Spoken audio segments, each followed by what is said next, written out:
नमस्कार, मैं हूं विवेक शर्मा। प्राइम डिबेट में आप सभी का स्वागत है। आज हमारी प्राइम डिबेट का मुख्य मुद्दा होगा मोदी की लहर। लोकसभा चुनाव के लिए अब तक रिकॉर्ड वोटिंग हो चुकी है। अब तक 502 लोकसभा सीटों के लिए हुआ मतदान 67% से ऊपर पहुंच चुका है। भाजपा ने पहली बार कई अन्य नवीनीकरण प्रयोग किए हैं। मोदी आने वाला है नाम से वीडियो वाहन गांव-गांव में घूम रहे हैं। अत्याधुनिक GPS tracking system, LCD, LED व उन्नत साउंड सिस्टम से लैस वाहनों से मोदी का 10 मिनट का संदेश भी दिखाया जाता है। अब तक करीब कई हजार गांवों तक वाहन पहुंच चुके हैं। युवाओं को लुभाने के लिए चुनाव वार रूम में कई इंजीनियर और कार्यकर्ता लगे हुए हैं। फेसबुक, ट्विटर, ऑडियो ब्रिज व लाइव चैट पर कार्य हो रहा है। सभी लोकसभा क्षेत्रों के लिए नमो पेज बने हैं।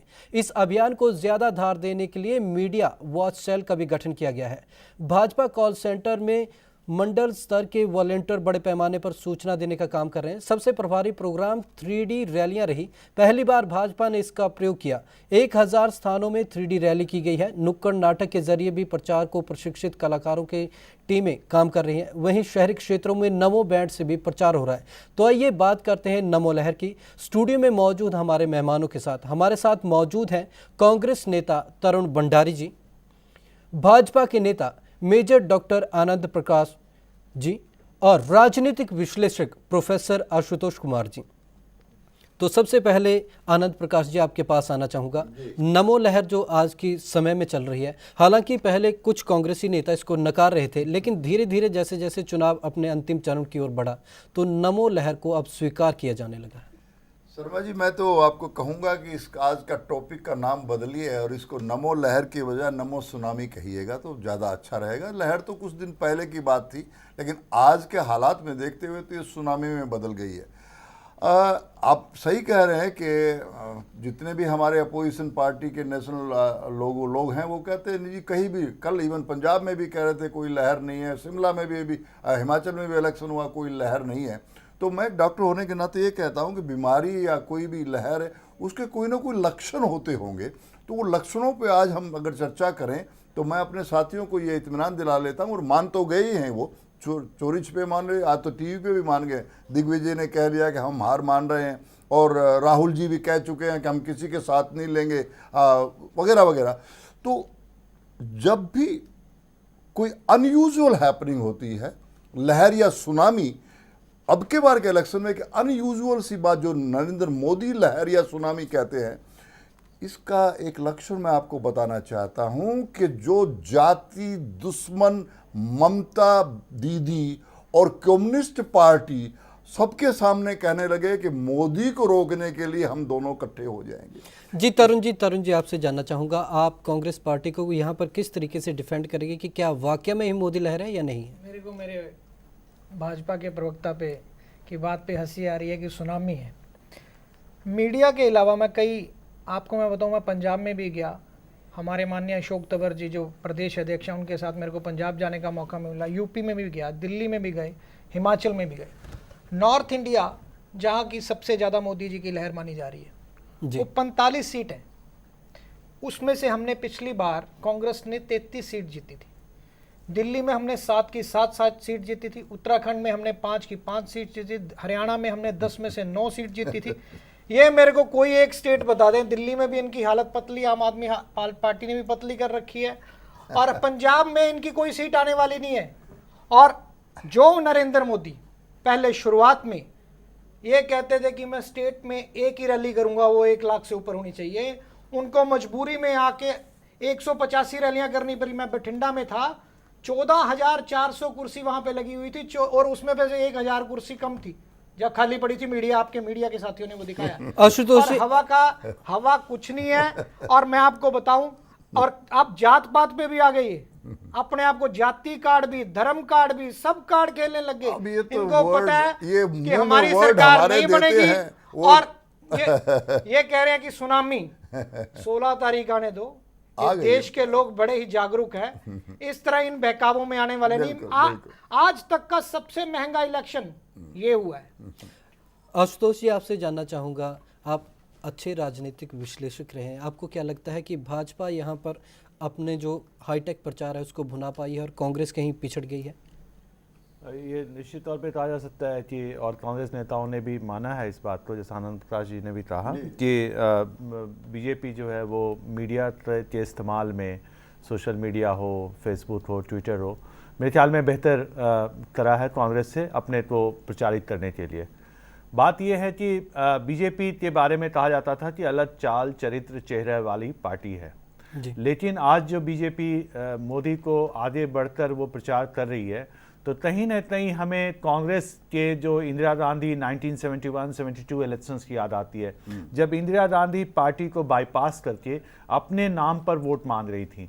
तो आज भी कहीं ना कहीं ऐसा लगता है मुझे एक राजनीतिक विश्लेषक के नाते कि कहीं ना कहीं मोदी को कुछ ज़्यादा ही तवज्जो दिया जा रहा है। देखिए 96, 98, 99, 2004 में वाजपेयी को प्राइम मिनिस्ट्रियल कैंडिडेट बनाया गया था, 2009 में आडवाणी को बनाया गया था। तो ये बीजेपी की परंपरा रही है कि वो अपना एक प्राइम मिनिस्ट्रियल कैंडिडेट बनाते हैं, जैसा राजनाथ सिंह जी हमें याद दिलाते रहते हैं। तो मोदी को इन्होंने प्राइम मिनिस्ट्रियल कैंडिडेट बनाया, लेकिन इस तरह से बीजेपी ने कभी भी पूरे कैंपेन को पर्सनलाइज नहीं किया था। तो ये मुझे लगता है कि बीजेपी ने दांव खेला है, क्योंकि BJP is going for a high stake. BJP एक प्रेसिडेंशियल इलेक्शन के रूप में इसको तब्दील कर रही है, पार्लियामेंट्री इलेक्शंस को। तो अब इसका नतीजा दिखाएगा कि मोदी लहर है या नहीं। हम इंतजार करें, हम क्यों अपनी वर्डिक्ट दे दें। 16 तारीख को नतीजे आने वाले हैं, कहाँ है लहर कहाँ नहीं है। ये तो मुझे एक आखिरी बात मैं ये कहना चाहूँगा, मैं चुनाव विश्लेषक भी हूँ, और अभी मैं ये नहीं बताना चाहता, अभी मैंने सर्वेक्षण भी किया है पंजाब में, मैं नहीं बताना चाहता अभी उसका नतीजा, पर ये मैं एक चीज़ बताना चाहता हूँ कि हमेशा हमारा एक्सपीरियंस है, 2002 से मैं इलेक्शन स्टडीज कर रहा हूँ, हमेशा पार्टी को तवज्जो दी जाती है, न कि कैंडिडेट को।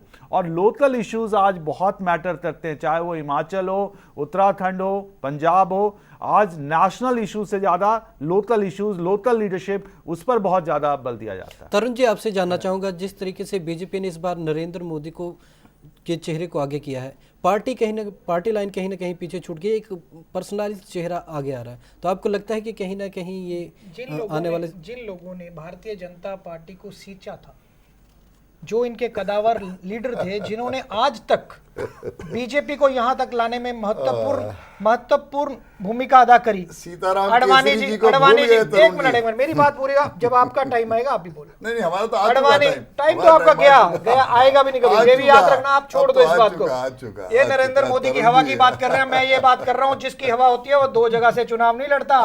मैं 2 जगह से चुनाव लड़ने का मतलब है कहीं ना कहीं डर या शंका है। अगर खुद आदमी को अपने मेंबर पार्लियामेंट बनने के लिए 2 जगह से चुनाव लड़ना पड़े तो इससे और शर्मनाक बात क्या हो सकती है? तरुण जी, कांग्रेस के नेता भी 2 जगह से चुनाव लड़ते हैं। कौन लड़ रहे हैं? हमारे राहुल, सीनियर लीडर्स की बात करिए, राहुल गांधी जी एक जगह से लड़ रहे हैं, नहीं, सोनिया गांधी जी एक जगह से लड़ रही हैं, वो तो लेकिन प्रत्याशी तो लड़ रहे हैं कांग्रेस के। कौन से बताइए, नाम बताइए। लड़ते तो हैं तरुण जी, इस बार बताइए कौन लड़ रहे हैं? इस बार नहीं, एक नाम बता दो। बार तो शर्मा जी को लड़ना ही नहीं चाह रहा था, ये मार मार के टिकट दे रहे ले लो कितने लोग टिकट, यहाँ तो टिकट मारा मारी, इनकी टिकट ही नहीं। हरियाणा, मैं कहते थे नहीं जी हम तो इलेक्शन नहीं लड़ेंगे। मैं हरियाणा से बिलोंग करता हूं जी, ये इनको मैं बता दूं, हरियाणा में 10 में से 8 कांग्रेसी लेने पड़े। जिस पार्टी के पास अपने कैंडिडेट ना, वो हवा की बात क्या कर रहे हैं? भिवानी से धर्मवीर जी, रमेश कौशिक जी सोनीपत से, करनाल से ये दिल्ली का आदमी उठा के लाए, जिस पार्टी को कैंडिडेट ना मिले वो पार्टी की लहर हो सकती है, आप ये बताइए। लेकिन तरुण जी, भाजपा ये कह रही है कि हरियाणा में कांग्रेस टूट रही है, कांग्रेस के लोग कांग्रेस को छोड़ रहे हैं। एक चीज बताइए, विनोद शर्मा गया, नहीं एक चीज मेरे को बताइए, इनके पास अगर इनकी स्ट्रेंथ इतनी होती हरियाणा में तो इनके पास 10 कैंडिडेट तो होने चाहिए थे कि नहीं होने चाहिए थे? आप अच्छा, दूसरी बात, आज ये कह रहे कांग्रेस के लोग लड़ नहीं सकते थे, पश्चिम बंगाल में हमारे लोग लड़ रहे हैं, आंध्र प्रदेश में हमारे लोग लड़ रहे हैं, उड़ीसा में, इनके पास तो कैंडिडेट नहीं है उन स्टेट्स में।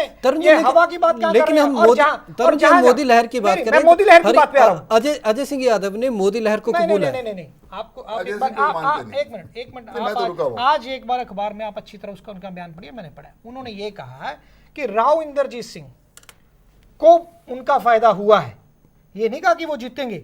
अगर कहते मेरा बेटा वहां से चुनाव लड़ता तो सबकी जमानत जब्त होती, और क्योंकि वो भी अहीर जाति से बिलोंग करते, इसलिए उन्होंने कहा, ये इस संदर्भ में नहीं कहा कि मोदी की लहर है। आप आज पढ़ ले वो बयान। वो कहते हैं अगर चिरंजीवी राव को टिकट दिए जाती तो अहिर वोट हमारे साथ आते, राव इंद्रजीत सिंह को इसका फायदा ना होता। ये बात उन्होंने कही है। अनंत प्रकाश जी, आपसे जानना चाहूंगा कि वाकया में ही मोदी लहर जो आपको लग रहा है कि इस चुनाव में पूरी तरीके से काम कर गई है, जो मोदी लहर चल रही? शर्मा जी, कोई दो राय नहीं है। मैं आपको फिर एग्जाम्पल देके, एग्जाम्पलीफाई करके, लक्षणों के द्वारा समझाने की कोशिश करता हूं। मेरे साथी तो इतने डिप्रेस हो चुके हैं कि इस वक्त ना करने के मूड में हैं। कहते जी बोल, हम तो कहते हम चुप बैठे हैं भैया, इनका 2-4 दिन बोलने का मौका है, बोलने नहीं दी, तरुण जी को बोलने दी। मैं ये कहना चाह रहा हूं कि देखिए, नरेंद्र मोदी जी की लहर की बात कर रहे हैं आप।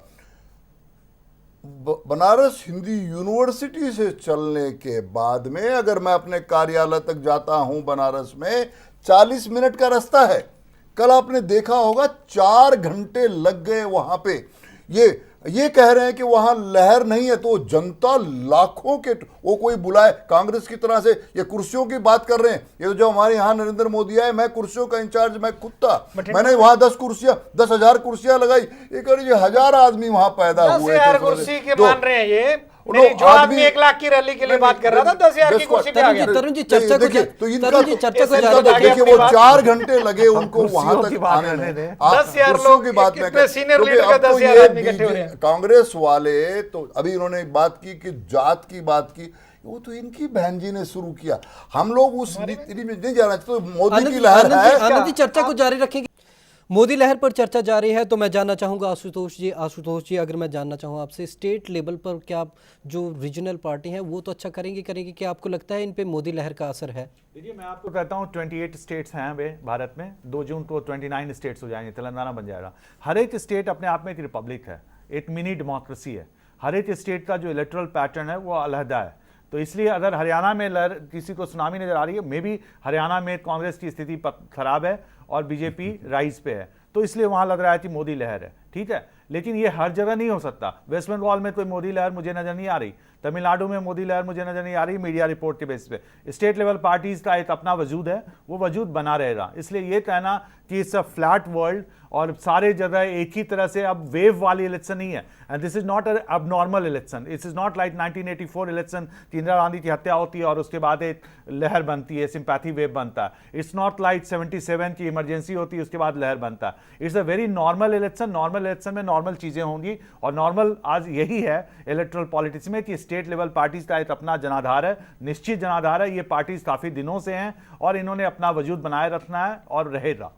तरुण जी, आपसे जानना चाहूंगा, जिस तरह से अब तक के चुनावी चरण गए हैं, वोटिंग टर्नआउट काफ़ी हैवी रहा है। तो वोटिंग टर्नआउट जब हैवी रहता है तो कहीं ना कहीं खतरे की घंटी तो होती है दूसरी पार्टी के लिए, या कहीं आपको ये लगता है कि ये युवा वर्ग है जो काफ़ी जानकार है और युवा इस बार काफ़ी समझदारी से वोटिंग कर रहे हैं, तो आपको लगता है कि इस बार वोटिंग में कांग्रेस पार्टी को जो टर्नआउट आ रहा है उससे कोई खतरा है?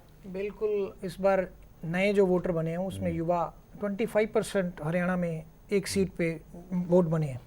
लगभग 4 लाख के करीब हर कॉन्स्टिट्यूंसी में नए वोट आए हैं। मैं आपको एक चीज़, लहर की बात आप कर रहे हो, मोदी लहर की, आप देखिए ये यूपी में कह रहे हैं हमारी लहर है। यूपी में परसेंटेज जो आ रही है 55, 60, 65%, और जहाँ पे इनके कैंडिडेट है ही नहीं, जहाँ बीजेपी का नामो निशान नहीं है पश्चिम बंगाल में, वहाँ 82-85% पोलिंग हो रही है। तो ये मोदी लहर थोड़ा है? आप मेरे को ये बताइए। और दूसरी बात, मैं तो एक बात कहता हूँ, इनसे तो परमात्मा ही नाखुश है। उसका रीज़न क्या है? इन्होंने झूठी कस्में खा रखी हैं। इन्होंने कहा था कसम राम की खाते हैं, मंदिर वहीं बनाएंगे, और आज मंदिर का नाम कोई नहीं ले रहा इनके लीडर में। और मैंने बचपन से, मैं भी हिंदू धर्म से बिलोंग करता हूँ, मैंने हमेशा हर महादेव का नाम सुना था, जो हमारे भगवान है। हर मोदी, इन्होंने भगवान के बराबर मोदी को बना दिया। भगवान इनसे नाखुश है। ये हमेशा वेटिंग में ही रहेंगे, waiting prime minister, waiting chief minister in Delhi, हर जगह ये वेटिंग में रहेंगे। इनका ऐसे खुश होने दो। ये इलेक्शन के टाइम में हवा हवा हवा हवा, लहर सुनामी करके खुश होंगे 1 महीने बाद, और 5 साल रोएंगे। आनंद जी, आपसे जानना चाहूँगा। पहले तो मैं मेरे साथी तरुण जी को मैं क्या कहूँ, सांत्वना दूँ कि दुख जाहिर करूँ कि वही कांग्रेस की लैंग्वेज बोलते हैं जो इनकी लीडर राहुल की बहन कुछ दिनों के लिए आई और गुम हो गई और मुद्दे छोड़ गई। अब कहाँ राम मंदिर की बात आई? बात चल रही थी कि मोदी लहर की बात, मैं आपको ये बात चल पड़े मैं आपको तो ये इनकी बात याद लैंग्वेज, दिला रहा हूं, आप कांग्रेस कितनी की जल्दी लैंग्वेज वादे ही बोलते ऐसी हो। है, तो इनको आप- जितना दिन आप बोलना है वादे- बोलते रहे। आप- अब आपसे मैं मुखातिब आप हो वादे सकता हूं। कितनी जल्दी बोलते हो, मैं नहीं, ये बात कर रहा वादे हूं। तो जिस खैर मंदिर है। ने आपको ये जो सत्ता में लाके दिया, 76 उस मुद्दे का भूल गया। 76% जो तरन जी, वोट वो हुआ अलग है, मुद्दा है, वो लेकिन हम वादों मोदी की लहर नहीं पे है। बात करें। वो बेचारा आप मनमोहन क्या- सिंह, वो मनमोहन सिंह बेचारा जो 10 साल, वो बेचारा मनमोहन सिंह, उसका जो आप- खुद ही मीडिया एडवाइजर कहता है, हमारी- अरे उसका फाड़ देते हो। हमारी चलो, कांग्रेस मैं और एक सेकंड मैं उस लूंगा जी, डिबेट मैं में इनके मैं बाद के एक उस जवाब डिबेट में नहीं जाना चाहता। हमारा कांग्रेस और हमारा- बीजेपी में एक फर्क है जी। हमारा मैं एक स्लैब हमारी है। अध्यक्षा, कांग्रेस की अध्यक्षा सोनिया गांधी, जिसको सारे कांग्रेसियों ने कहा कि आप प्रधानमंत्री बने, उन्होंने एक ईमानदार छवि के आदमी को प्रधानमंत्री बनाया, और इनके लड़ाई हो रही है प्रधानमंत्री के लिए। सुषमा स्वराज जी कहती हैं मैं बनूंगी, अडवाणी जी कहते हैं मैं बनूंगी, जी, आशुतोष मोदी जी जी, कह रहे हैं मैं आप- बनूंगी। आशुतोष ये इनका आप- आप बीजेपी दोनों का से चेहरा एक है। सवाल पूछना चाहता हूं। आप दोनों कोalition में 3 पार्टी के नुमाइंदे हैं यहाँ बैठे हुए, नेशनल पार्टी के। क्या ये जो प्रक्रिया चल रही है व्यक्ति को आगे लाकर एक चुनाव जीतने की, क्या ये दलीय राजनीति के लिए, प्रजातांत्रिक राजनीति के लिए सही है? कि एक जगह हम देखते हैं कि राहुल गांधी को बिल्कुल आगे बढ़ाया जा रहा है, एक जगह नरेंद्र मोदी को बढ़ाया जा रहा है। क्या ये प्रजातांत्रिक मूल्यों के अनुसार है? क्यों नहीं पार्टी को हम ज़्यादा बल दें, पार्टी को महत्व दें बनिस्बत ये पार्टी के चरित्र को, पार्टी के आइडियोलॉजी को, पार्टी के मैनिफेस्टो को ज़्यादा आगे बढ़ाएं बनिस्बत ये किसी व्यक्ति के? तो आपका क्या ख्याल है? आप दोनों से मैं जानना चाहूँगा। मैं भी जानना चाहूंगा। मैं बताना चाह रहा हूँ कि आपने एक तो कंपैरिजन बड़ा अजीब कर दिया, राहुल गांधी और नरेंद्र मोदी जी का। हाँ, बिल्कुल किसी सही कह रहे हालत में ही कंपैरिजन नहीं हो सकता। सही कह रहे हैं। एक तो पैदा आप हुआ सवाल पर माँ के आप पेट सवाल से। पर आए। मैं आनंद जी, आप सवाल पर सवाल आए। पे ही आ रहा हूँ, मैं सवाल पे ही आ रहा हूँ। जनता, आपने डेमोक्रेसी के बारे में बात की, जी। डेमोक्रेसी के बारे में बात की, उसी को मैं लेके आ रहा हूँ। हाँ, आप सुनने की मेरा मदद रखिए। एक तो कैंडिडेट मां के पेट से पैदा हुआ, एक जनतंत्र ने पैदा किया। आप भी वहां पे आ सकते थे भी। ये बीजेपी है जो एक चाय बेचने वाले को उस लेवल तक लेकर के आता है। नहीं, आनंद जी यहाँ एक सेकंड में आनंद जी मैं सवाल आपको को यहाँ नहीं बताना चाहूंगा कि अगर हम सुबह से लेकर शाम तक देखें, जी। सभी चैनलों पर मोदी ही मोदी छा हाँ रहे हैं। हाँ जी। पार्टी कहीं पीछे छूट गई है। नहीं, पार्टी की ये- आइडियोलॉजी ये पीछे मोदी- छूट गई, मोदी एजेंडा जी- पीछे छूट ये- गया। मोदी जी आए कहां से? पार्टी ने ही भेजा उनको, पार्टी ने। अब वही फिर उसी में आपसे खैर नहीं पूछूंगा, आप तो एंकर हैं, मैं आपसे मैं विश्लेषक से पूछ सकता हूं जी। कि यहाँ सिर्फ सोनिया गांधी या राहुल गांधी या प्रियंका गांधी के सिवा कांग्रेस की बातें कहाँ होती हैं? तो ये बस तो नहीं, व्यक्ति नहीं, परत नहीं, राजनीति जो नहीं, है, नहीं। मैं कांग्रेस को डिफेंड नहीं कर रहा, नहीं, नहीं, मैं ये डिफेंड कर रहा हूं कि नहीं। व्यक्ति परत हमारी राजनीति मैं पार्टी बताता हूं। में हमारी एक पार्टी में मिनट, इतना एक कुछ मिनट। है कि लोएस्ट ऑफ द पर्सन ये सोनिया गांधी, राहुल गांधी जी का नाम ले रहे हैं। मैं एक बार भी उनको बताऊं कि वो प्रधानमंत्री के, वो पार्टी में काम कर रहे हैं, संगठन एक अलग चीज है। मोदी जी आज प्रधानमंत्री के खुद दावेदार बन के निकल के आए हैं, और किन किन को रौंद के आए हैं? जसवंत सिंह जी, जिनको टिकट ही नहीं मिला। अडवाणी जी बेचारे जो टिकटें बांट रहे थे, उन बेचारों की बात सुनिए। वो बड़ी कभी भोपाल से, कभी बड़ी गांधीनगर, तरुण जी उनको अपने सवाल का टिकट जवाब दें थोड़ा। मैं दे रहा हूं। हाँ, जी, हाँ। कांग्रेस पार्टी में आशुतोष जी आपको लगता है कि कहीं ना कहीं इस बार बीजेपी चुनाव में खास तौर पर मोदी को ब्रांड प्रोजेक्ट के तौर पर उभारने में कामयाब रही है? कहीं ना कहीं जिस तरीके से इस बार बीजेपी ने सोशल मीडिया और युवाओं को खासकर टारगेट किया है इस बार, तो आपको लगता है कि कहीं ना कहीं कांग्रेस से थोड़ा सा ऊपर चली गई है इस मामले में? मुझे लगता है ये दोनों पार्टी जो है, कांग्रेस में तो बहुत पहले ही इंस्टीट्यूशनल डिक्लाइन शुरू हो गया था, ऑर्गेनाइजेशनल इलेक्शन इन्होंने नहीं किए थे। अब बीजेपी भी उसी रास्ते पे चल रही है, ठीक है। तो अब जनता के सामने कोई रियल ऑल्टरनेटिव ये नहीं दे पा रहे हैं। अगर आप इनके मैनिफेस्टो देखें, अगर इनका बेसिक एजेंडा देखें और इनके कार्यकलाप देखें, जहाँ भी बीजेपी गवर्नमेंट रही है या कांग्रेस गवर्नमेंट रही है, कोई इनके बहुत फर्क नहीं है। तब इसलिए चूंकि आइडियोलॉजी और इंस्टीट्यूशन बहुत इंपॉर्टेंट नहीं हो रहे हैं, तो व्यक्ति को आगे बढ़ाकर चुनाव जीतने की कोशिश की जा रही है, पहली बात। दूसरी बात कि जो आपने बहुत सही कहा, जो ये नवयुवक मतदाता हैं, जो अभी एक अपसर्ज नजर आ रहा है। पहली बार हम देख रहे हैं कि यूथ जो है बहुत ज्यादा इंटरेस्ट ले रहा है, ये आम आदमी पार्टी और India against corruption movement and all. तो ये कहीं ना कहीं ये सोच जा रही है, अभी हमें इंतजार करना चाहिए, लेकिन ये सोच जा रही है कि शायद पहली बार इंडिया का जो युवा मतदाता है वो वोट बहुत संख्या में दे रहा है और दे भी रहा है, ये तो तय हो चुका है। अब इसकी सोच भी शायद अलग है। हम चुनावी सर्वेक्षण में, ये तो मैं आपसे मतलब डिस्कस करना चाहूंगा, पंजाब में भी हमने जो सर्वेक्षण किया, ये साफ आ रहा है, बहुत जगहों पे आ रहा है कि युवा मतदाताओं ने जो वोट दिया वो अपने पेरेंट्स से पूछकर नहीं दिया। तो यहां पर शायद बीजेपी को लग रहा है, देखिए तो ये तो कांग्रेस को भी लग सकता है क्योंकि राहुल गांधी भी युवा नेता है। तो ये दोनों पार्टियां ये सोच रही हैं कि ये चेहरे को आगे बढ़ाकर, उसको रोमांटिसाइज कर, उसको पब्लिसाइज कर क्या हम युवा मतदाताओं को लुभा सकते हैं। ये इनका एक इन्होंने बाजी खेली है दोनों पार्टीज ने। अब हम देखते हैं क्या होता है। तमाम मेहमानों का आपका हमारे साथ चर्चा में जुड़ने के लिए बहुत बहुत धन्यवाद। तो आपने देखा कि किस तरह से मोदी लहर को कुछ लोग मान रहे हैं और कुछ लोग नकार रहे हैं। तो आज की प्राइम डिबेट में आज के लिए बस इतना ही। विवेक शर्मा को दीजिए इजाजत। नमस्कार। खबरों की दुनिया में आइए, हमारे साथ कहीं भी और कभी भी जुड़िए। हम मिलेंगे फेसबुक पर, हम दिखेंगे यूट्यूब पर, हमें फॉलो कीजिए ट्विटर पर। खबरों के साथ बने रहिए रात दिन।